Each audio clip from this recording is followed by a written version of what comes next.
Hi, I'm Carol and welcome to the show. Now last week we told you to stand up while you're watching the show so you burn more calories, good for your metabolism, good for your posture. Today we're going to suggest you grab a friend and sit and watch the show with a friend. You could make it a regular weekly thing. Now, do you know anyone who is an inspiration to you? Please send them to our website or to our Facebook. We'd love to have them on the show. Anyone who's inspiring. Over 50, of course. Are you aging fearlessly? Today we're going to meet Karen Sander, author of Aging Fearlessly. Then after the fitness break, we're having the very last segment in our makeover with Evelyn Lundstrom. And we're also going to have a little snapshot of all the things we've been doing in the makeover over the last few months. Now sit back, relax, and enjoy the show. Don't forget the fitness segment.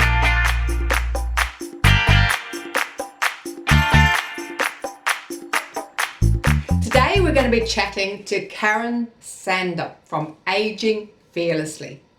Karen is a speaker and author. She has her own podcast and radio show in Sydney. And her book, Aging Fearlessly for Women, covers fitness, health and attitude and explains the secrets for facing your future and aging fearlessly. Hi Karen, welcome to Over 50, So What? Oh my goodness, Carol, it's absolutely great that we were introduced. Thanks for having me. Well, I mean, how could we not connect? Because what your message is exactly what this whole TV show is all about. It's about being fearless. It's about trying new things, whether it's zip lining or whether it's learning a new language or whether it's writing a book. You know, it's all about being fearless as we get older.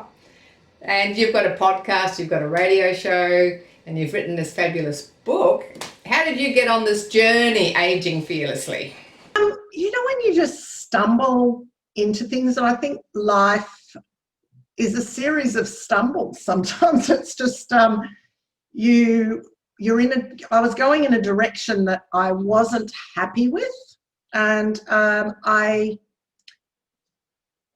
went to a morning pitch, basically on a business pitch, people pitching on how to pitch, you know, and I thought, you know, I don't pitch myself very well. And I went along and I really liked the program they were talking about, and I signed up, and part of the course that I did, you had to write a book. So it sort of appealed to me, and it was almost like it was shoved in front of me and I had to do it. So, which was the great thing. And that's when the journey started.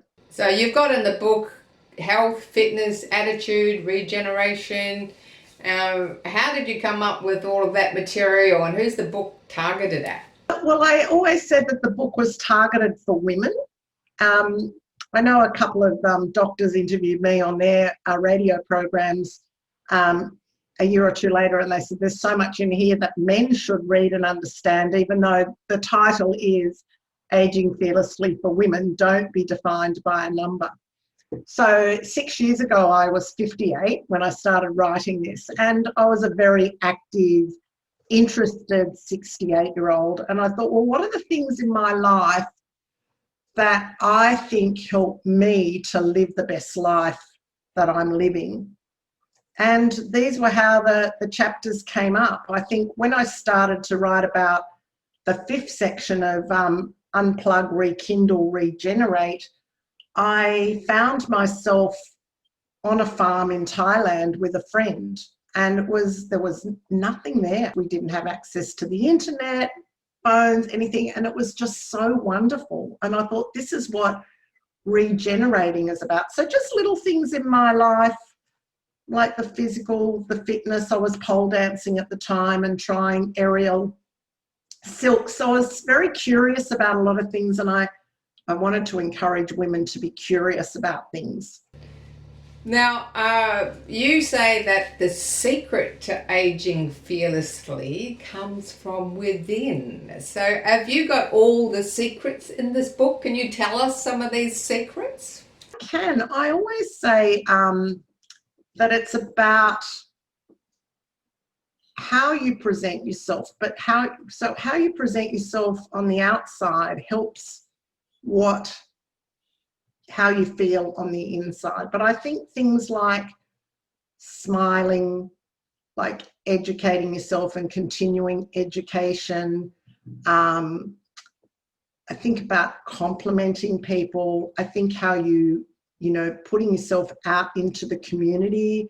And when you're within the community, the feel-good feelings come from within. So yes, I think most things that we do, like your attitude, having the right attitude, and looking at things in life as pluses in your life. Even there's an author who wrote about ups and downs, and she said, you've got to love the hills. I think her name, she was actually a cyclist and a downhill skier in her lifetime.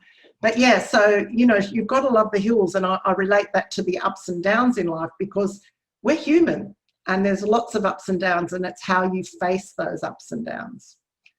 And for me, I talk about a lot that I suffered very severely from anxiety in probably my late teens, 20s and 30s. And I learnt that the only way to change that and to feel better was to have it come from within. It's up to me. No one else can fix me. It's got to come from within. Well, thanks so much, Karen. Thanks for being on the show today. I think we'll have to have you back on at some point in the future.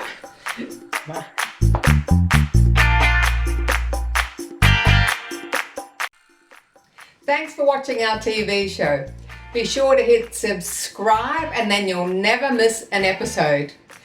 Jump on Facebook, join our group, get in on the fun, fitness, wellness and inspiration. I'm Carol, over 50. So what?